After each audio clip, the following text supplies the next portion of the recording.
자, 수업 시작할게요. 여러분 안녕하세요. 네, 반갑습니다. 네. 자, 우리 일기 수업 할 건데 GS 일기요. 근데 아시겠지만 시험 기간이 조금 9월 달로 이렇게 늦춰졌어요. 그러면은 사실 큰 상황은 상관은 없는데 교수님들이 보통 개강하면 제일 바쁠 때거든. 행정 처리하는 것뿐만 아니라 바쁘실 텐데 그때 이렇게 채점하러 왔다 갔다 하면은 이게 기쁘기보다는 짜증 날 수가 있기 때문에 막 이렇게 뭐 나름대로 열심히 채점을 하지만 그래서 조금 더 경쟁자들도 더 이렇게 확 생길 수도 있고 그러니까 만약에 1차 준비하시는 분은 조금 더 신경 써서 준비하세요. 예전 같은 1차가 아니야. 예전 한 5년 전만 해도 그냥 뭐 2차 하다가 노동법도 겹치고 뭐 경영 선택하셔도 상관은 없어요. 근데 이제 우려스러운 거는 뭐 작년 시험 같은 경우에 무슨 뭐 고용률 구해라, 실업률 구해라, 뭐 탄력성 구해라 이런 것들은 우리 1차에서 나오는 거니까 뭐 2차 때도 하긴 할 거예요. 노경에서도 뭐 그런 약간 불이타성 대비 차원이 있고 또 경영학 같은 게 이렇게 난이도를 올리기는 되게 쉽거든. 그래서 조금 올리면 바로 또 지금 너무 쉽게 나오고 있는데 아무튼 그렇습니다. 그래서 1차 준비하시는 분들은 잘 준비하시고 2차 공부하시는 분들은 시험 기간이 좀 연장이 됐기 때문에 답안지 쓸 때 이렇게 좀 잘 표현하는 것도 좀 신경 쓰셔야 될 것 같아요. 우리 원래 2기, 3기는 시험 보는 게 목적인데 1기 때는 우리 시험 볼 겁니다. 우리는 연기 때부터도 시험 보죠. 근데 이 시험 본 다음에 채점을 제가 직접 채점을 할 거예요. 직접. 그러니까 작년에는 그 합격자분들이 채점해 주셨고 되게 잘해 주셨고 그런 것도 있어서 좋긴 한데 사실은 안 그래도 이렇게 지금 실강보다는 뭐 이 수업 같은 경우도 온첨이 훨씬 더 많아요. 그러니까 실강 같은 경우도 또 이제 아쉬운 건지 좋은 건지 모르겠지만은 마스크를 쓰고 계셔가지고 이거 모르겠어요. 그러다 보니까 이렇게 뭐라고 할까? 학생과 뭐 또 수험생이지만 제자분들과의 관계도 좀 애매하고 뭐 약간 그렇게 되는데 제가 물론 작년에 합격자분들이 채점하고 제가 다시 보면서 뭐 도장도 찍고 거기다가 뭐 이렇게 점수도 부여하고 그렇긴 했는데 제가 직접 채점을 해야지 전체적인 밸런스를 좀 더 시간을 많이 쏟게 되는 것 같아요. 그래서 직접 채점을 할 건데 여러분들께서 그러니까 시험을 꼭 보시기를 권장합니다. 만약에 내가 공부 준비가 잘 안 됐다 하시면요. 오픈북을 권하는 건 아니지만 오픈북을 해서라도 시험을 반드시 봐서 제출해 주세요. 아셨죠?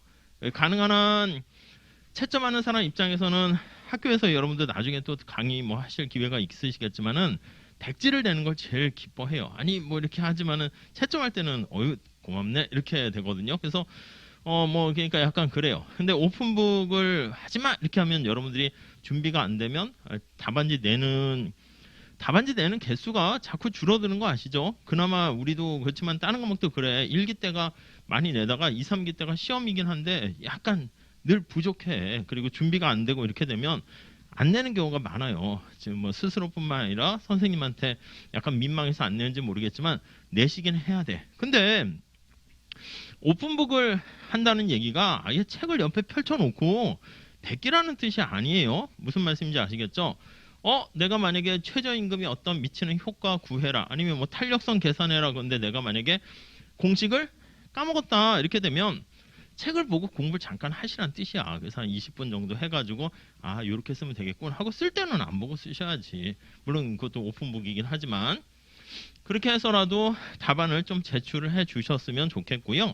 그리고 우리가 최고 답안 비슷한 예시 답안을 나눠 드릴 거예요. 그리고 약간 모범 답안도 제가 나눠 드리긴 할 건데 그 최고 답안 너무 그걸 뭐 베끼거나 그렇게 하지 마시고요. 요렇게 잘 쓰는 사람들이 있군. 그리고 모르겠어요. 평일반은. 근데 주말반 같은 경우는 작년, 재작년보다 수준이 좀 이렇게 올라간 듯한 느낌이 들어요.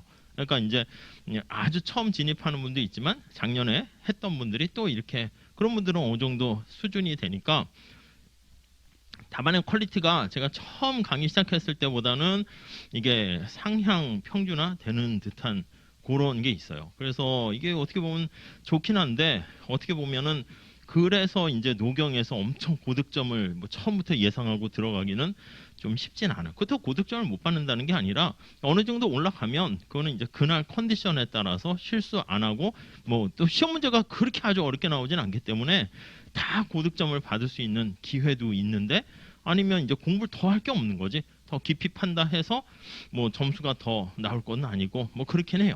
그러니까 약간 상한선이 있어요. 그러니까 무슨 말씀이냐면 제가 답안지 하나 이렇게 채점해드리고 예시 답안 있으면 다시 한번 좀 우리 문제를 똑같은 문제가 아는 문제인데 답안을 복기해 보는 것을 예, 추천드려요. 똑같은 문제를 여러 번 써 보시는 거예요. 아셨죠? 그렇게 해야지 그래프 크기를 어떻게 하고 내용을 어떻게 좀 압축할지 뭐 그런 것들을 여러분들이 좀 이렇게 좀 자기한테 맞는 걸 찾아 나가실 수 있지 않을까 합니다. 그래서 뭐 따로 당부 드리고 싶은 건 없고요. 그냥 시험 이렇게 꾸준히 우리 다음 주 월요일부터 시험을 볼 겁니다. 그래서 시험 보고 뭐 그래야지 제가 전체적인 밸런스를 맞춰가지고 아 수준이 이렇게 되군 해서 이제 본격적으로 일기 때는 뭐 그렇게 어려운 건 하진 않을 거야. 가끔은 작년에 했던 거, 재작년에 했던 문제도 재탕해서 낼 거예요. 그 이유는 뭐 그래야지 제가 이제 뭐 약간 표준을 정하자. 아, 이런 답안을 옛날엔 잘 못 썼는데 이번 수험생들은 되게 잘 쓰네. 뭐 그런 것도 감안하려고 하는 건데 뭐 그러니까 뭐 그냥 했던 거 그대로 반복한다 생각하시면 되겠습니다.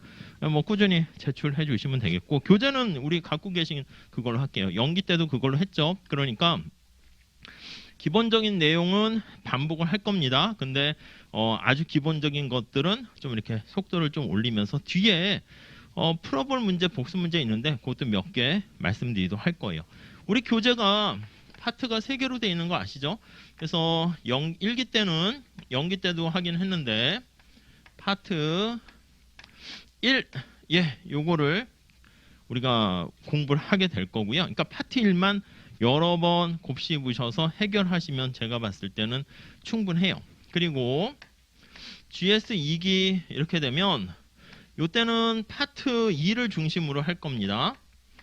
그러니까 우리 책의 메인 핵심은 파트 1이라고 보시면 돼. 최근 5년 동안은 파트 1에서 다 커버가 됐고요. 그럼 파트 2는 도대체 뭐야?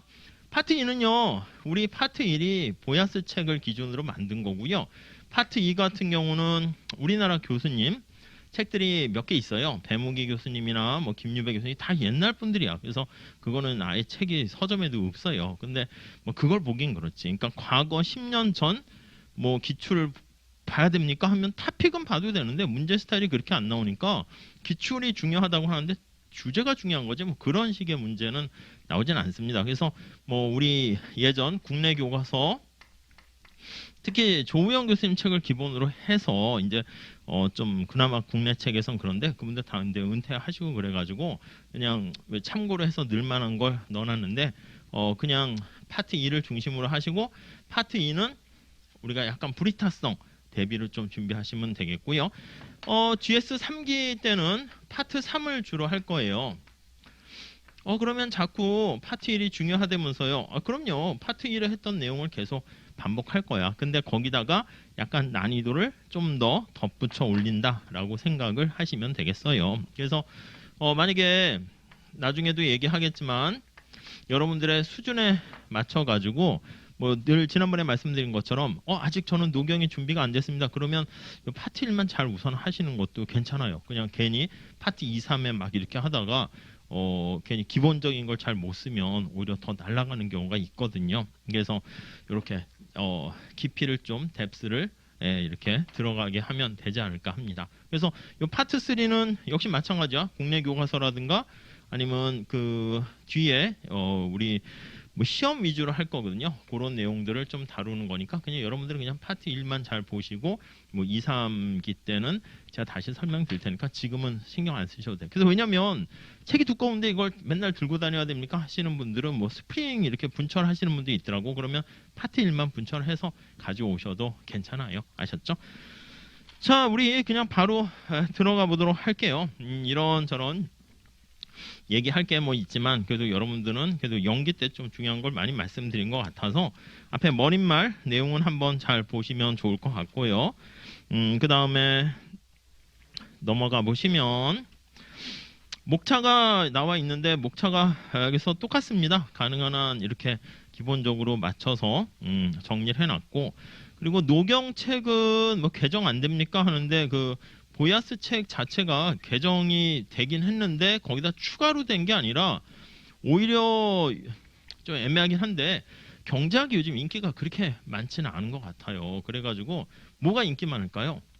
의외로 통계학이 인기가 많대. 빅데이터 이런 거 해가지고, 그러니까 제대로 하려는 친구들은 그쪽으로 가고 아니면 경영 가고 이래서 그런지, 그래서 두꺼운 거 싫어하거든. 그래서 보야스 책도 보면은 책이 한 최근에 한 3, 4년 만에 한 번씩 개정되는데 내용이 추가로 들어가는 거는 그렇게 많지 않고 오히려 빠져버리더라고요. 근데 이 책은 그래도 그 전에 좀 만들어져서 가장 그 이전판 버전까지 다 담겨 있으니까 요걸로 하게 되면, 그러니까 사실 최근 내용보다도 더 많은 걸 담겨 있다라고 생각하시면 되겠고, 거기에 맞춰서 목차도 똑같이 돼 있으니까 그대로 잘 보시면 되겠습니다. 그리고 이제 답안 작성 방법 나와 있는데 뭐 예전에 몇 개 넣어놨는데 한번 재미로 읽어보세요. 재미로 한번 보시고 내용 넘어가시면 될 것 같습니다. 차차 뭐 제가 첨삭하면서 거기다가 몇 가지 말씀을 드릴게요. 근데 빨리 그거 찾으셔야 돼. 답안 작성할 때 자기한테 맞는 펜이라든가 그래프 크기 같은 거 얼마나 크게 할지 그런 것뿐만 아니라 다 좀 그것 좀 정해가지고 좀 이렇게 체계화된 형태로 해서 보셨으면 좋겠습니다. 그래프도 이렇게 그리게 되면 밑에다가 뭐 그림 넘버를 좀 붙여주세요. 제목 간단하게 써주시고, 이 제목을 이제 목차를 잡아야 됩니까? 뭐 사실은 경제학 과목에서는 다른 경영학 과목 같이 논술형이라 할지라도 목차는 사실 안 잡아도 돼요. 근데 그럼 왜 목차를 권장합니까 하면 사실은 논문 쓰듯이 이게 한눈에 드러내도록 하기 위해서 하는 거거든요. 그래서 늘 우리 다시 나중에 하건데 앞에 1번 보시면 문제에서 묻는 게 무엇인가 이걸 보는 거죠. 예. 문제를 제기한 게 도대체 뭐냐. 그걸 간단하게 여기다 이렇게 정리를 해 주시는 거예요. 별거 없어. 안 써도 돼, 사실은. 바로 그냥 본론 들어가셔도 돼. 다음에 이제 여기다 본론 내용을 쓰게 될 건데, 아시겠지만, 본론에는요, 이 경제학 마인드로 답안지를 작성을 해 주셔야 돼요. 노경이니까. 문제 자체가 경제학 틱하지 않더라도요, 경제학 마인드로 답안을 작성해 주셔야 되는데, 이 경제학 마인드로 답안을 작성한다, 이게 무슨 얘기입니까 하면요, 그냥 간단해. 노동 경제학은 시장에 대한 원리잖아요. 그러니까 답안 안에 시장에 대한 얘기가 있어야 되고, 시장 하면은 아시겠지만 수요와 공급이 반드시 있습니다. 그래서 수요와 공급의 상호작용을 이제 살펴보는 거죠. 이 상호작용의 결론이 뭐로 나타냅니까 하면 이게 균형으로 이렇게 나타나게 됩니다. 그리고 앞에 상호작용한다고 그랬는데 노동의 수요 주체가 기업이죠. 노동의 공급 주체가 근로자입니다. 얘네들이 어떻게 선택과 결정을 하는데, 여기 얘기할 때 기업이죠, 기업. 여기는 근로자죠, 근로자. 자, 요런 사람들이 언제나 제일 중요한 게 선택이잖아요. 근데 이 앞에다가 최적이라는 말이 들어가야 돼요. 최적, 선택, 이렇게. 아시겠죠? 그래서 기업과 근로자의 최적 선택, 뭐 그런 얘기를 언제나 다루게 되고, 그 결과로 얻어진 게 수요와 공급 곡선이 되고, 그럼 최적 선택의 기준은 뭔데? 경제학 마인드 할 때. 요거 할 때, 최적 선택의 기준 할 때 요게 한계 원리가 들어가 있어야 돼요. 한계 원리. 마지널입니다. 시험 문제 자체도 그래요. 계산 문제도 그렇고. 한계는 아시겠지만, 마지널 해서 한 개 더 추가했을 때 이렇게 되는 거예요. 한 개 더 추가 시. 이렇게요. 네, 이렇게 됩니다. 그래서 이 한계 원리에 기반을 둔 최적 선택, 그걸 살펴보고, 그 다음 그 수요 공급에 따른 상호, 작용, 균형, 이걸 봅니다. 그래서 도대체 어떤 균형이 가장 바람직한 균형이야? 할 때 우리가 이게 바람직한 균형에 대한 판단 기준까지 얘기해야 돼요. 바람직한 판단 기준. 그게 뭐예요? 물어보는 것만 쓰면 되지만 그런 게 아니다라고 하면 우리가 가치 판단까지 고려를 하게 되면 두 가지를 가지고 얘기할 거예요. 하나는 효율성이고 다른 하나는 공평성이다. 이렇게요. 형평성이다. 요즘은 그렇게 많이 풀어서 설명을 하게 됩니다. 효율성은요, 낭비가 없다는 거잖아. 낭비가 없는, 이게 시장에 참가하는 사람이 기업과 근로자인데 나중에 물론 새로운 경제 주체가 들어와요. 여기에 정부가 들어오기도 하고, 그리고 해외 부분이 와요. 특히 뭐 이민자 이렇게요. 이민 노동자 이렇게 들어오면 이런 각각의 경제 주체들이 얻게 되는 잉여를 극대화할 때가 효율적이다. 이렇게 됩니다. 그래서 잉여라고 할까요? 사회 전체 잉여라 할게요. 사회적인 잉여가 극대화된 상태가 바로 효율적이다. 이렇게 됩니다. 근데 이 효율성은 아시겠지만 낭비만 없으면 되기 때문에 그냥 효율적인지 아닌지를 바로 알 수 있습니다. 요거는요. 그래서 우리가 이거는 객관적으로 얘기를 할 수 있어요. 그리고 이게 여기 나와 있는 것처럼 잉여가 극대됐는가? 그런 것들을 그냥 효율성 측면에서 얘기할 때 우리가 나타내는 방법이 편익과 비용의 원칙 이겁니다. 그러니까 원래 한계라고 해야죠. 그래서 한계 편익과 한계 비용 해가지고 한계 편익이 크면 더 생산을 하는 것이고 한계 비용이 크면 생산을 그만하는 것이고 이 원리가 들어가 있어야 돼요. 이거 객관적인데 근데 우리가 낭비가 없이 어떤 사람이 요즘 같은 경우 한 사람이 다 모든 걸 독식하더라도 낭비가 없고 잉여가 극대될 수 있단 말이야. 근데 그건 바람직하지 않을 수 있지. 그래서 공평성이나 이거는 주관적이죠. 주관적인 가치 판단에 의해서 이건 정답이 없어요. 어떻게 배분되는 게 공평한가? 이게 뭐 우리가 아무 얘기 안 할 때는 그냥 n분의 1 이렇게 공평하다 얘기할 수 있지만 약간 분배할 때 기여한 만큼 받아가는 게 공평하다. 이런 것들 보시면 돼요. 이게 정답이 있는 건 아니에요. 주관적입니다. 자, 그래서 우리가 얘기하는 건 그냥 요 메커니즘에서 생각하시면 되겠습니다. 언제나 그러니까 우리 다시 챕터 1장에서 볼 건데 노동시장의 작동 원리 그걸 기반으로 해서 그러니까 이게 멀리서 내려다 보셔가지고 목차를 잡으라는 것은 여러분들이 어떤 스토리를 써나갈 때 야, 관심사가 뭐지? 주인공 누구로 할 거야? 야, 누가 갈등 관계가 있어?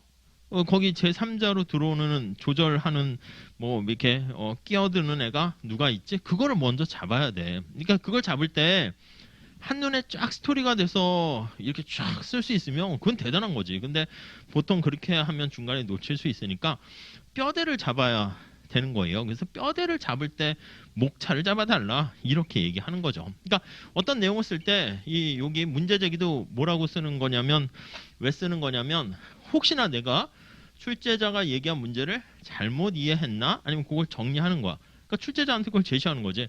출제하신 교수님, 저는 문제를 이렇게 받아들여서 이렇게 이해를 했고 그래서 내용을 앞으로 요러한 내용으로 쓰려고 합니다. 이렇게. 그럼 설사 중간에 내용이 다 있으면 모르겠는데 뭐가 빠지거나 어떻게 됐어. 근데 잘 쓴 것 같은데 이 친구가 안타까워 보여.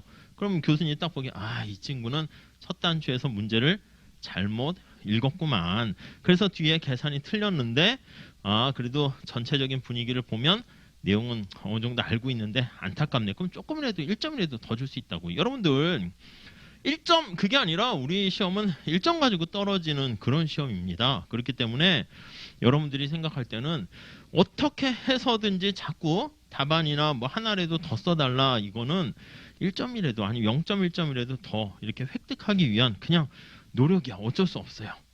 그래서 채점하는 교수님 내 멋진 답안을 봐봐 이게 아니라 저 좀 부족하지만 이거 좀 봐주세요 하고서 이렇게 착 쓰는 그렇게 그래도 볼까 말까야. 교수님들 머릿속에 뭐냐면 야 내가 바빠 죽겠는데 이 답안지를 봐야 돼? 하고 아이고 눈 버렸네 이런 그러니까 못된 건 아닌데 그냥 느낌이 그런 거야. 그러니까 그 시간에 노벨상을 받은 사람의 논문을 한 자 더 보는 게 그 개인적으로는 더 즐거움과 만족이 있지. 저는 다르지. 저는 여러분들이 제 수업을 듣고 그래도 제자분들이니까 자꾸 채점하면 이름도 기억하니까 이분이 답안이 점차 퀄리티가 올라가네. 기쁘단 말이야. 근데 교수님들은 채점하는 교수님들은 익명성이라고 이게 누구 답안지인지 몰라. 내가 이런 걸 봐야 되나? 거기다가 이제 틀리면 그냥 가차없이 그냥 긋는다고. 거기에다가 뭐 이런 게 아니에요. 아셨죠? 그러니까 어떤 내용을 쓰겠습니다.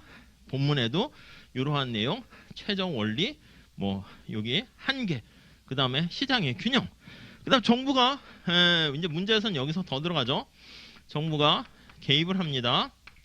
개입이라는 게 바로 쇼크를 이렇게 집어넣게 된 거예요. 충격을 가하게 됩니다. 뭐 법이라든가 등등 여러 가지 규제를 통해서. 그러면 이 균형 상태가 변화한다니까. 그러니까 지금 당장에 이런 것들을 보는 것도 의미가 있지만 여러분도 그런 거 아니겠습니까? 이 수업을 수강하기 전과 수강한 이후에 뭐가 얼마나 좋아졌어? 뭐 그걸 보는 거 아니야. 바로 보면 야, 너 그 수업 좋으냐? 그러면은 좋지. 그럼 성적이 얼마나 올랐는데 그런 걸 볼 거 아니겠습니까? 그래서 이 균형의 변화까지 보셔야 돼요. 시험 문제는 언제나 그렇습니다. 정부가 최저임금을 실시했다. 아니면 어떤 규제를 실시했다. 그래서 노동시장에 미치는 영향을 설명하세요. 그러면 이 충격이 있기 전과 있은 후가 뭐가 어떻게 달라졌나. 그게 나와야 되고 그리고 이런 걸 표현할 때 강조하는데 답안지에는 본론에는 세 가지가 있어야 됩니다.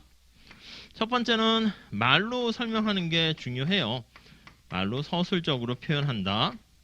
그러니까 이게 연습하실 때 의도적으로 그렇게 쓰려고 해야 된다니까. 여러분들이 경제학만 하시게 되면은 몸에 그게 체화가 되는데 그게 아니다 그러면 여러분들이 어떤 뭐 연설을 하거나 뭐 하거나 그러면 그냥 암기하셔야 돼. 그래서 나는 그래프도 암기하셔야 되고 그래서 내용을 이해하는 것도 좋은데 우린 답안지에 드러내야 돼. 얘랑 그러니까 그래프 반드시 있어야 돼. 그림. 그리고 또 하나 수식도 있어야 됩니다. 계산 문제가 아닐지라도 우리 연기 때도 많이 했는데 목적식과 제약식 이렇게 했잖아. 우리 경제학에서의 관심사는 늘 최적이라니까. 이 최적 선택이라는 옵티마이제이션이 왜 들어갑니까 하면 저 멀리 경제학의 처음 출발 자체가 자원의 희소성에서 모든 문제가 발단된다니까요. 그러니까 여러분도 마찬가지지. 나의 체력도 제한돼 있고 시간도 제한돼 있고 뭐 그러다 보니까 어느 과목에 얼마나 어떻게 쏟아부을 것인가 그걸 고민해야 되는데 그러다 보니까 이 수식에서 얘기하는 것은 문제에서 얘기하고자 하는 어떤 목적이 뭔가 목적식이라고 하죠. 그걸 뭐 계산하라 이건 아니고 그 다음에 제약식 요것만 그냥 써주시면 돼요. 자, 그래서 뭔가 있어 보이게 그냥 하는 것이죠. 그래서 이 세 가지로 반드시 써주시도록 노력을 하는 뭐 훈련을 하는 게 답안 작성하는 뭐 그 과정이다 보시면 돼요. 그리고 이러고 그냥 끝나면 좀 뭔가 허전해. 그러니까 이게 논술형이 아니더라도 그래서 앞에서 말씀하신 여기 보면 이렇게 해서 뭐가 영향이 뭐냐라고 하면 그 결과를 그냥 매듭 목차까지 잡을 건 아니지만 한번 핵심 포인트를 결론으로 다시 정리를 해 주시면 좋겠어요. 다음 중 최저임금을 실시했을 때 아니면 어떤 점에서 탄력성을 구하여라 그러면 수식을 통해서 하고 뭐 그래프도 그릴 수 있으면 그래프도 그린 다음에 끝 이렇게 하는 게 아니라 그래서 한 줄 정도만 쓰면 되지. 그래서 문제에서 묻는 탄력성의 크기는 뭐 3이다 이렇게 한 줄 해주시면 됐군 이렇게 된다는 거죠. 아시겠지만 아마 채점하기가 더 버거워지면은요. 약간 늘 우리 주관식 시험 문제는 그래. 꼭 우리 시험만 그런 게 아니라 다른 시험도 그렇고 무슨 뭐 임용고시 같은 것도 그런 것도 다 주관식이거든. 이게 어떻게 공개를 하지 않아. 채점하면 학교에서야 시험 봤으면 채점한 결과를 나눠드리고 여기서 이거 틀렸다. 선생님, 교수님 이거 뭐 좀 이의 신청합니다. 이거 좀 이런 거 있잖아. 근데 우리는 그런 게 없어. 그러니까 사실은 그런 게 불만이 가득 찰 수밖에 없는데 주관식 시험이니까 어쩔 수 없지. 그러니까 어떻게 보면 채점하시는 교수님들이 공정하고 나름 전문가들이기 때문에 그렇게 해서 채점을 했겠거니 믿고 이제 가긴 하는 건데 그러다 보니까 이제 단점이 내가 점수가 잘 못 받았으면 왜 점수가 안 나왔지?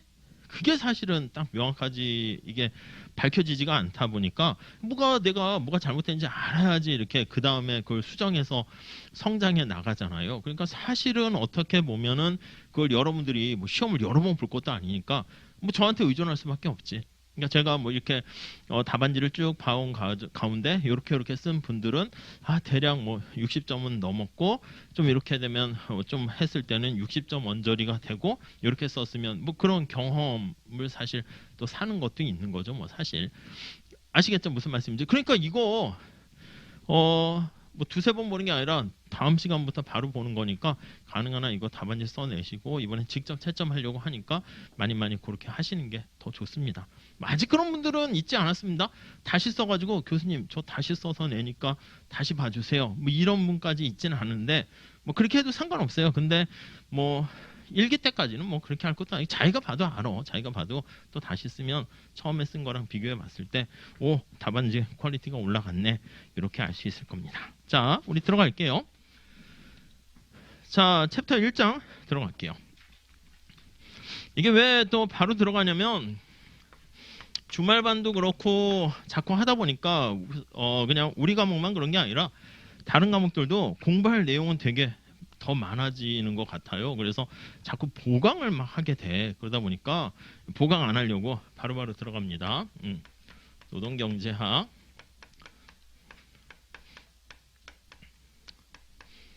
자, 우선 3페이지 가서 보도록 하겠습니다. 자, 그래서 1번 보시면 노동경제학이 뭐냐. 이거 다시 한번 정리 좀 해볼게요. 누가 물어봐야죠. 예. 저도 보통 이제 여러분도 어떻게 그래도 아직 오프라인 실강을 이렇게 오시긴 했네. 저도 한 코로나 때문에 2년 동안 이렇게 학원이야 하긴 하는데 혼자 스튜디오에서 하기도 하고 학교 수업은 거의 온라인으로만 했었어요. 그래서 이번에 그래서 딱 한 과목을 성대에서 수업하는데 성대에서 이번에 3개 하거든요. 근데 2개는 당연히 온라인이니까 그냥 편하게 하고 하나는 너무 학교도 안 가고 하니까 옛날에는 학교 다니는 재미가 있었거든요.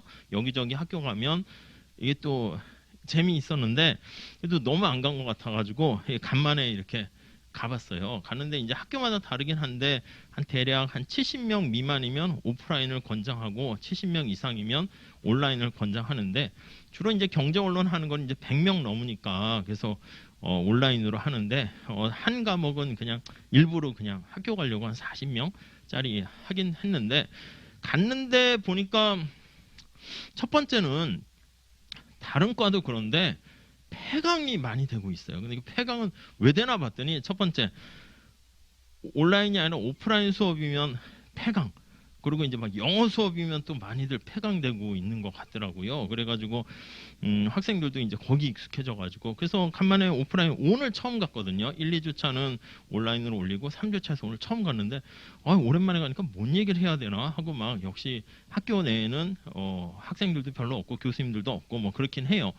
근데 보니까 달라진 거는 다들 수험 준비 하나씩은 생각하더라고. 그래서 몇몇 친구는 노무사에 관심 있다고. 과랑 상관없이 옛날에는 주로 경영학과 이랬는데 뭐 행정학과 뭐 다른 과들도 이렇게 많이 어문 계열도 막 노무사에 대한 인지도가 올라가서 아니면 다른 자격증 이렇게 준비한 친구들이 뭐 상담을 많이 하긴 했는데 아무튼 그런 거 할 때 언제나 보시게 되면은 노동경제학 이런 거 얘기할 때요. 이게 도대체 뭐 하는 학문인가 그걸 한 번씩 생각하면서 가셔야 돼요. 자, 우선 첫 번째 볼게요. 자, 노동경제학의 관심 대상은 노동시장의 작동에 대한 연구다 이렇게 돼 있어요. 자, 경제학적 방법이라고 해서 우리 다시 얘기하는데 경제학이 뭘 다루는 거라고요? 시장이 들어가야 된다니까. 시장의 작동 원리를 배우는 거예요. 자, 그러면 우리 다시 한 것처럼 살짝 복습을 다시 할게요. 이렇게 시장에는 수요와 공급이 이렇게 있는 거죠. 수요, 공급 이렇게 있습니다. 그래서 보통 이게 사과나 바나나 그런 시장도 있지만 지금 관심사는 노동이 들어갔잖아. 그러니까 이게 수식하게 되는 거니까 노동이 거래되는 시장입니다. 여기서는 노동 서비스가 되는 거죠. 서비스 자를 그냥 빼요. 그래서 노동이 거래되는 시장이다. 이렇게 얘기합니다. 그래서 이쪽이 노동의 서비스라고 하고요. 이 기호는 좀 편한 걸로 하세요. 아니 문제에서 제기되는 걸로 하세요. 책에 따라서는 n을 쓰기도 하고 다양하게 되니까 근데 우리는 그냥 l로 표현할게요. 2로 쓰기도 하고 다양하게 되는데 자 그래서 이게 희소한 여기 노동력이 노동의 배분이 어떻게 되는가 이게 관심입니다. 배분이라는 거 allocation이죠. allocation. 네. 그러니까 이런 게 그 몸에 약간 체화가 돼 있어야 되니까 이게 뭐야 다 아는 거잖아. 그리고 이걸 물어봐 그건 아닌데 아무튼 기초 탄탄하게 하셔야 됩니다. 자 로케이션이니까 어떻게 배치하는가 이걸 나타냅니다. 왜 이런 거에 고민을 해야 된다고요? 그렇죠. 시작 자체가 희소성 때문에 우리는 이 앞에 계속 얘기하지만 어떻게 배분해야 좋은 배분입니까? 하면 최적 이런 말을 쓸 거예요. 우리 과거 노경 시험에서는요. 최적이라는 말을 쓰지 않고요. 적정이라는 말을 많이 또 써요. 적정 배분 이런 거요. 그게 최적이라는 뜻이야. 최적하면 너무 수학적인 그런 약간 느낌이 들잖아요.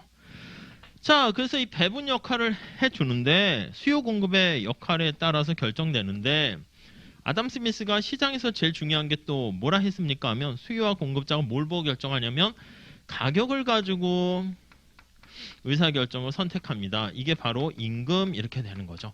노동시장의 가격은 임금 이렇게 됩니다.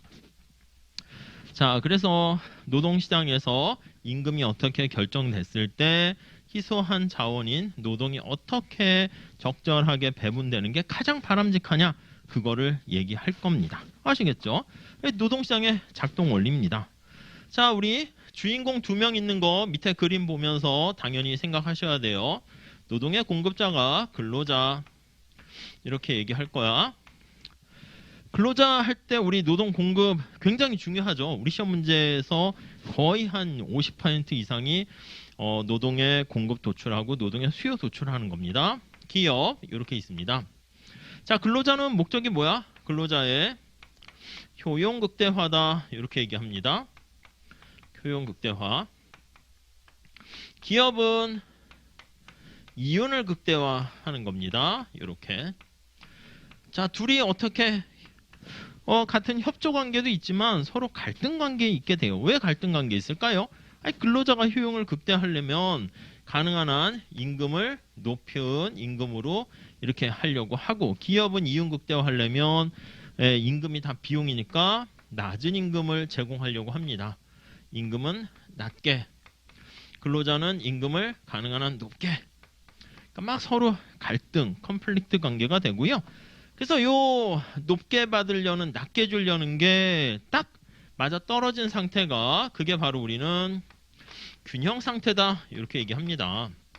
그래서 가장 중요한 게 이 균형이 달성된 균형 임금이 얼마냐 뭐 계산 문제뿐만 아니라 그 메커니즘을 우리가 생각하셔야 되겠습니다.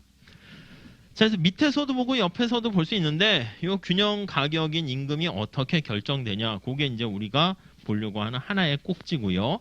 그래서 궁극적으로 여기 나와 있는 희소한 노동 어떻게 배분되는 게 최적인가 그거를 보게 됩니다. 자, 그랬을 때 여기 보시면 하나 더 들어가면 노동의 공급자가 이제 근로자잖아. 근로자가 얻게 되는 이득을 이거요. 노동자 이득이라고 하죠. 그걸 잉여라고 얘기할 겁니다. 그래서 노동자, 근로자의 잉여다. 이렇게 얘기할 것이고 그리고 이제 기업이요. 기업 같은 경우는 발행을 할까요? 고용주 잉여 이렇게 얘기합니다. 이게 바로 기업의 잉여, 고용주 잉여 이렇게 얘기합니다. 고용주 잉여. 아무튼 머릿속에 이런 큰 그림이 있어서 어떤 걸 물어보고 어디까지 얼마나 쓸지 그거를 먼저 처음 딱 문제를 받아들였을 때 한 2, 3분은 잘 고민을 하셔야 돼. 출제자가 생각했던 걸 내가 놓친 게 없나? 그런 것부터 해가지고 보시면 되겠습니다. 자, 이런 것들 다루는 거예요. 노동시장의 작동 원리. 그래서 이제 평가를 해야 돼요. 거듭 말씀드리는데 야, 지금 이렇게 돼서 균형 임금과 여기 다시 정리하면 균형 상태에서의 고용이 결정됩니다. 균형 고용량이 결정이 돼요. 이렇게. 자, 우리 나중에 많이 하겠지만 정부의 규제라든가 어떤 외부 충격이라든가 뭐 그런 것들, AI가 등장하거나 외국인 노동자가 들어오거나 정부가 최저임금 같은 거 규제를 하거나 등등 되었을 때, 고령화 저출산 이렇게 됐을 때 노동시장에 미치는 효과를 쓰세요 하면은 개개인으로 보게 되면 근로자의 효용에 어떻게 영향을 미쳤나 보면 되고, 기업의 이윤에 어떤 영향을 미쳤나 이걸 보면 되고, 그래서 여기 나와 있는 이 그림을 이걸 뭐라 그래요? 시장이라고 해놨잖아. 이게 마켓을 나타내는 그래프라니까요. 자, 이렇게 됐을 때 노동시장에 미치는 영향을 쓰세요. 그러면 결론은 뭐라고 써야 되냐면 맨 마지막에 따라서 결론은 이거 쓰셔야 돼. 임금에 미치는 영향, 고용에 미치는 영향, 이렇게 써주시면 됩니다. 그래서 뭐 임금이 늘었는지 고용이 증가했는지 감소했는지 그렇게 하면 끝. 거기서 이제 가치 판단의 문제가 없으면 거기서 끝내시면 되겠고, 야 그래서 이걸 잘 되는지 안 되는지 한번 평가해 봐라 하면은 아까 얘기했던 효율성, 공평성 이렇게 보시면 되겠죠. 자, 우선 1번에 살짝 한번 보시면, 자 거기 보시면 노동시장의 관심 대상 이렇게 나와 있습니다. 1번 보시면 관심 대상. 자, 그래서 밑에 나와 있는 것처럼 뭐 관심 대상 우선 주인공 찾아볼게요. 주인공 누구예요? 누가 주인공입니까? 드라마나 영화 보면 주인공이 있어야지. 노무사 시장의 주인공은 여러분이잖아. 그런 것처럼. 그래서 주인공은요, 근로자. 주인공 플레이어를 알아야 돼. 기업. 여기 이제 보통 우리가 정부가 들어옵니다. 사실은 정부가 들어올 필요는 없지. 알아서 근로자와 기업이 시장에서 나름대로 이득이 있으니까 계약을 체결하는 겁니다. 그렇죠. 만약에 내가 근로자든 기업이든 이게 뭐 나쁜 계약이고 그리고 바람직하지 않은 계약이면 누가 계약을 체결해? 그러니까 얘네들이 알아서 사적인 계약을 체결하는데, 계약을 체결해요. 근데 이 계약 체결한 결과를 정부가 딱 봤더니 아이고 이게 바람직하지 않은 거야. 어떤 중학생이, 초등학생이 엄마가 시켜가지고 애가 밖에 나가서 일을 하는 거야. 근데 보호를 받거나 학교를 가야 할 애가 제가 계약했는데요? 저 취업했는데요? 막 이렇게 나쁜 임금 조건 하에서 계약을 체결하게 되면 정부가 이 계약이 잘 작동되면 모르겠는데 이게 좀 바람직하지 않은 계약일 수 있어. 그것도 어떻게 보면 시장 실패죠. 그러니까 정부가 이렇게 개입을 하게 됩니다. 언제? 시장이 단이라 쓸게요. 시장이 잘 작동하지 않는 거야. 그 시장이 실패되었을 때 이렇게요. 실패 시. 우리가 이제 흔히 얘기하는 거는 이제 수요 독점 시장 정도 얘기하겠죠. 그래서 정부가 최저임금으로 이제 개입을 하게 됩니다. 주인공 봐야 되고. 자, 그다음에 관심 대상입니다.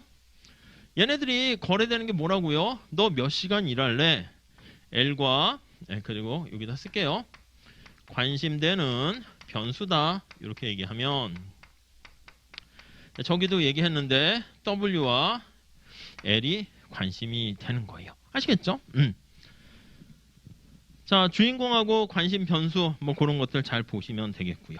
근데 노동시장에 거기 밑에 보시면 특성이 있는데요. 1번 이렇게 돼 있어요.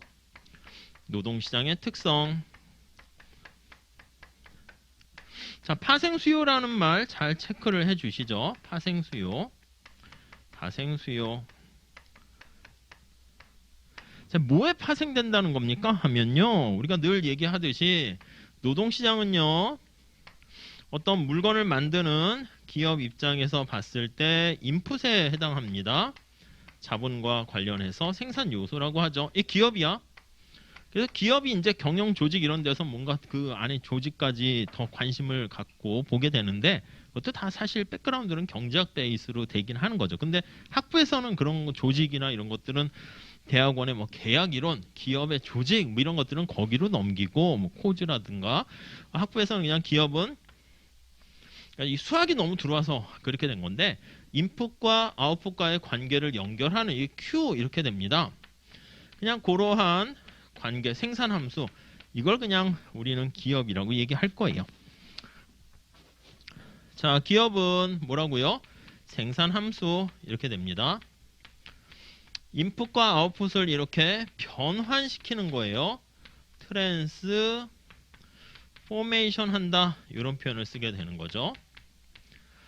자, 근데 우리가 가만히 살펴보면 닭이 먼저냐 달걀이 먼저냐 그럴 수 있어. 왜냐면 인풋을 넣어야지 뭔가 아웃풋이 나오긴 하는 건데 사실은 또 주문이 없으면 생산할 유인도 없단 말이에요. 무슨 말씀인지 아시겠죠? 그래서 여기 생산에 대한 주문이요. 이렇게 되면 그에 따라서 생산을 더 많이 해달라고 하는 거야. 자동차 주문 밀려 있어. 그러면 기업은 이제 뭔가 만들려면 인풋을 증가시키게 되는 것이죠. 파생 수요라는 말은 노동시장이 생산물 시장에 의해서 어떻게 보면 종속된다, 영향을 받는다 그렇게 보시면 돼요. 시험 문제에서는 노동시장의 파생 수요 의미를 써라 이런 건 안 나오니까 시장 언급할 때 앞에 인트로에서 파생 수요 성격을 지니는 노동시장 뭐 이렇게 한 줄 언급하면 왠지 교수님들이 딱 봤을 때 인상이 되게 중요하다니까요. 어디 가나 그래요. 면접 볼 때도 첫인상 중요하고 여러분들이 노무법인 들어가려고 해서 합격해서 딱 갔는데 딱 봤더니 거기 위에는 노무사분이 되게 인상이라는 게 뭐 생긴 거 이런 느낌보다는 그 태도나 그 약간 기품에서 나오는 게 왠지 재수가 없으면 어떻게 되겠어? 그럼 이 노무사에서 내가 이렇게 꺼려한단 말이야. 비슷해요.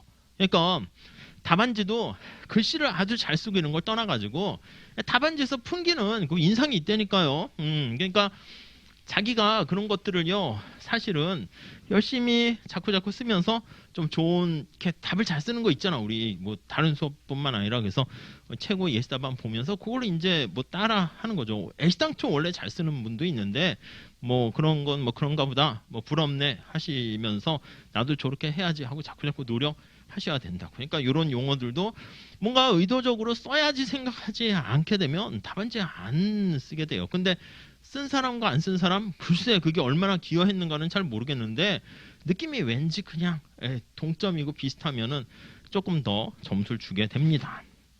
자, 밑에 1번 첫 번째 줄 보시면 노동시장의 작동 원리를 이론적으로 학습해서 노동시장에서 어떤 특정한 결과가 왜 자주 관찰되는가를 살펴보게 되고요. 이론과 사실 나와 있는데 이 둘은 같이 가야 되는 거야. 근데 우리는 이제 시험 문제가 어떻게 됩니까 하면 이론을 가지고 어떤 사실을 설명하는 걸로 하는 거죠. 그러니까 어떤 모형이 있어서 경제 현상을 설명하고 또 그걸 이제 통계 분석을 통해 가지고 실증 연구를 하게 되는데 우리 시험 문제는 뭐 그냥 팩트에 대해서 네가 설명을 해라 이렇게 되는 거야. 그러니까 이론이라 하면 이게 바로 모형이 되는 거죠. 그래서 뭐 우리가 주로 또 나오는 게 노조 관련된 독점적 노조 관련된 모형 뭐 이런 걸 설명하시오 해서 제시를 하게 되면 이 모형을 가지고 이론 기반으로 해서 이 사실에 대한 걸 설명하는 거니까 뭐 그냥 결국은 그 이론에 대해서 공부를 하는 거. 근데 아무튼 이 둘이 다 같이 가위의 양날처럼 가야 됩니다. 그래서 2번에 바로 그런 얘기입니다. 노동시장의 작동 원리를 모른 채 기업과 근로자 고용관계를 뭐 어떻게 얘기를 하고 뭐 되는 거 그걸 하려면 그거까지 알아야 됩니다. 밑에 관심 사례가 있는데 이건 연기 때 하나씩 봤습니다. 그러니까 그걸로 대체할게요. 근데 관심 사례가 전부 다 시험 문제 나오는 토픽이라고 말씀을 드렸죠.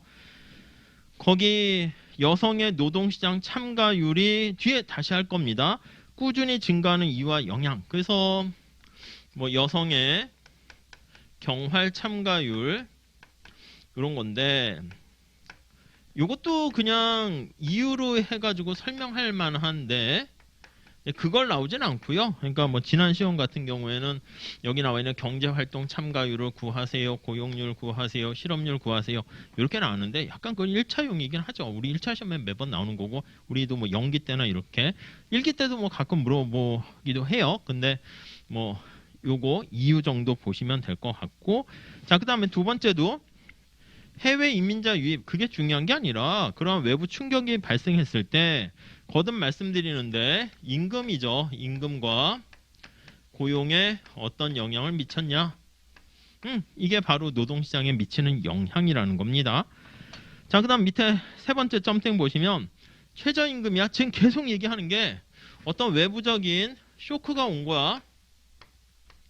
예, 쇼크가 왔을 때 그게 미치는 영향을 보는 거예요. 근데 세 번째 보시면 근로자를 미숙련 근로자로 나눴네. 미치는 영향 뭘 써야 되냐? 이게 애매하다고. 근데 정해져 있다니까.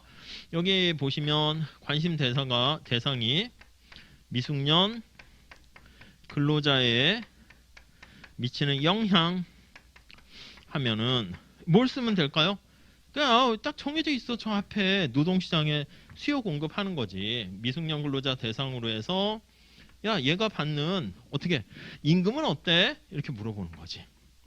임금이 말이야 좀 올라갔대. 최저임금 때문에 등.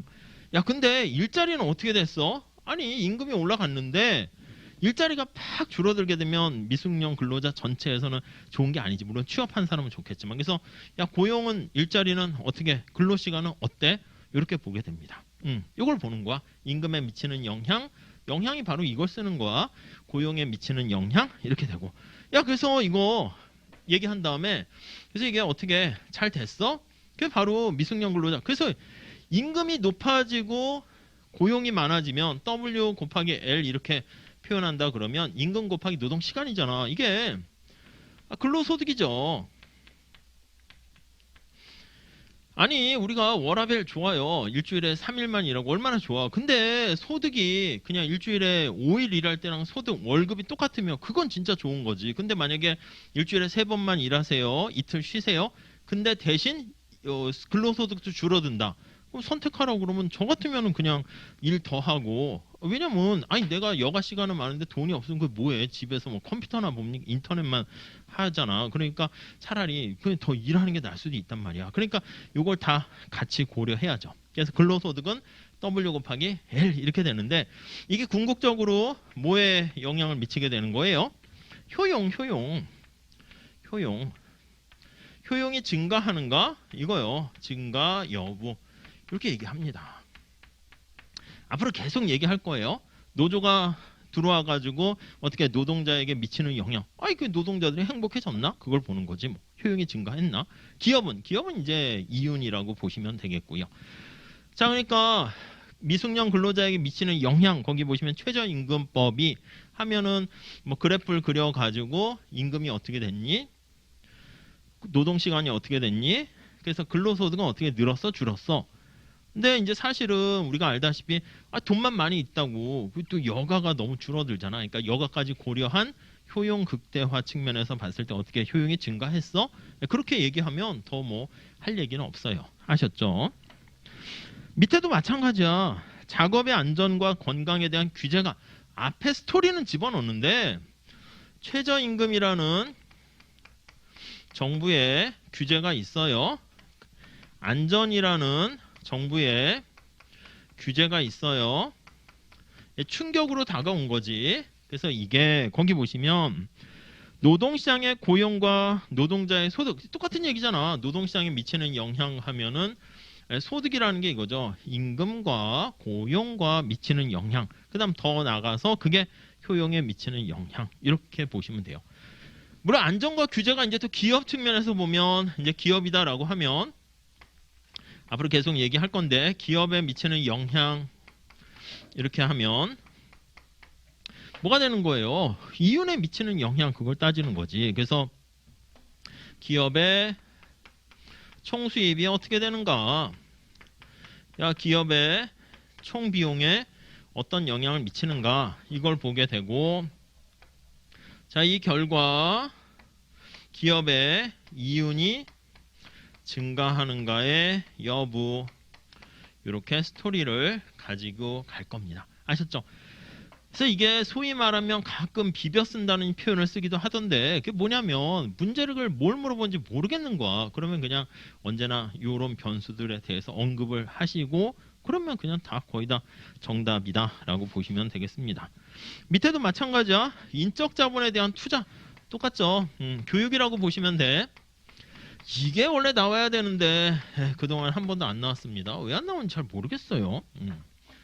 아니 출제하시는 분들이나 외국 원서 뭐 저자분들 이런 사람들 다 전공이 이건데 오히려 그냥 뭐 나오지 않을까 해요. 그래서 인적 자본에 대한 투자가 미치는 영향 뭐 이거 똑같이 쓰면 되지. 거기 보시면 인적 자본 투자했을 때 정부가 이제 보조금을 지급합니다. 교육을 받으라고. 그렇게 되면 저소득 계층의 후생이라는 말이 효용, 뭐 이윤, 뭐 다 이걸 퉁해서 후생이라고 보시면 되겠습니다. 임금의 불평등도가 급격하게 증가하는 이유. 이거는 좀 약간 애매해. 뭐냐면 여성의 경제활동 참가율뿐만 아니라 양극화, 불평등이 심화되고 있잖아. 근데 야, 불평등한 상태를 어떻게 우리가 측정할 거야? 이걸 봐야지. 우리가 경제학에서 제일 관심사 되는 것들은 제가 늘 얘기하는 것처럼 측정이 중요합니다. 눈에 안 보이는 것을 어떤 기준을 잡아가지고 일관된 방식으로 측정을 해서 과거에 비해서 불평등도가 심화됐나 그렇지 않는가 그걸 봐야 되는데 우리 모든 노경책 뒷부분에 나옵니다. 임금의 불평등 관련해서 주로 여러 가지 중에서 뭐 로렌츠 곡선이라든가 근데 1차용이야 1차용. 그래서 아직 2차에선 그렇게 나오진 않는데 그 모르지. 그냥 이런 거 나온 것처럼 하긴 할 겁니다. 그래서 아예 안 하면은 나오면 아예 손도 못 대니까 뭐 진위계수 이런 것들 살짝 보긴 할 겁니다. 그 외에 몇 가지 더 있긴 한데 한 이 두 가지만 보셔도 충분할 것 같습니다. 아무튼 불평등도를 어떻게 측정을 할 것이며 불평등도가 심해지는 이유는 뭐냐 그런 것들은 본문에서 차차 할 거예요. 다음 넘어갈게요. 자, 적극적인 차별화 폐지 정책이 약자인 여성, 미숙년 노동자, 소수민족의 일자리에 미친 영향, 말이 일자리라 했지 그냥 고용에 미치는 영향, 또 임금에 미치는 영향 이겁니다. 그러니까 그 충격이 다이나믹하게 다르게 막 다양하게 변해. 거기 보시면 정부의 차별화 폐지 이런 것도 있고 그리고 다 이거 시험 문제입니다. 폐지 정책 그리고 거기 노조가 미치는 영향. 우리 시험에는 최근에 노조 작년에도 나왔죠. 올해는 나올까요? 제가 봤을 때 안 나온다고. 근데 안 하면 안 되지. 하긴 하는데 그냥 좀 딴 거에 좀 더 뭐 인적 자본이나 아니면 차라리 뭐 차별은 또 그 전에 나왔거든. 그래서 원래는 시험 문제가 노동의 수요, 노동의 공급, 노동시장 그리고 차별 노조 여기서 계속 맴돌고 있어. 그러니까 사실 좀 범위가 너무 한정돼 있죠. 그러니까 그것만 하면 됩니까? 그건 아니지. 다른 것도 당연히 이런 게 더 탑픽이니까 이런 거 노동 이동 또 헤도닉 모형이라 해가지고 우리 살짝 뭐 넘어가긴 했는데 그런 것들 좀 더 하셔야 될 타이밍이 왔어요. 자, 그 다음에 관대한 실업보험 혜택이 여기 미치는 영향할 때 거기 실업 기간도 있는데 결국 그게 이제 임금과 고용에 미치는 영향 똑같이 보시면 되겠어요. 그리고 미국의 실업률이 이 실업률 측정하는 거 이런 것도 이제 중요한 거죠. 그래서 실업률 측정 이렇게요. 그러니까 이런 토픽들이 우리 노경의 관심사가 된다라고 생각을 하시면 되겠습니다. 자, 그 다음 노동시장의 경기자들 나와 있습니다. 앞에 봤어요. 근로자의 동그라미 하나 치시고 2번에 기업 동그라미 치시고 3번에 정부 이렇게 보시면 되겠습니다. 근로자에 대해서 한 줄로 잘 정리가 돼 있으니까 최상의 직업을 찾고자 노력하고 최고 가격 가장 높은 가격이 되겠죠. 임금이 되겠죠. 노동 서비스를 제공하려고 노력을 하고요. 그리고 기업은 수입을 얻기 위해서 노력하니까 가능한 한 저쪽에 보시면 근로자들은 높은 임금인데 기업은 낮은 임금을 주려고 한다라는 거. 정부는 규제를 통해서 근로자와 기업 간에 발생하는 경제적 교환의 이익에 영향을 준다. 이쪽으로 오시면 이거요. 아래서 계약을 체결하는데 체결했다라고 하면은 나름대로 좋으니까 체결한 거 아니겠습니까? 상호 이득을 극대화하게 되는 그런 상태가 되는 건데 중간에 불공정한 바람직하지 않은 계약이 체결되면 정부가 개입할 여지가 생긴다. 이렇게 보시면 돼요. 거의 교환이라는 말 있잖아. 그래서 이 노동력을 교환을 하는 과정, 교환의 이익 이런 말들이 다 경제학적인 용어가 되겠습니다. 자, 뭐 최저임금제, 직업의 안전에 대한 규제 뭐 그냥 가볍게 보시면 되겠고요. 답안지에 여러분들 다시 말씀드리면 이런 교환 뭐 아니면은 뭐 파생 수요 그리고 선택할 때는 최저 뭐 희소성 같은 거 넣어도 괜찮고 그다음 여기 뭐 극대, 최대, 뭐 최적 이런 것들, 효용 그리고 이윤 이런 용어들이 이렇게 버무려서 들어가 있으면 좋고 시장 전체로 할 때는 언제나 임금과 고용이 관심사다 이렇게 보시면 되겠습니다. 자, 우리 위에 나와 있는 4페이지 위에 나와 있는 거 그거 한번 잘 다시 한번 체크 정리하시고 5페이지 내용 간단한 건데 그거 잠깐 쉬었다가 지금 했던 거를 다시 한번 빠르게 보고 그 다음 뒤로 나가도록 하겠습니다. 잠깐만 쉬었다 할게요.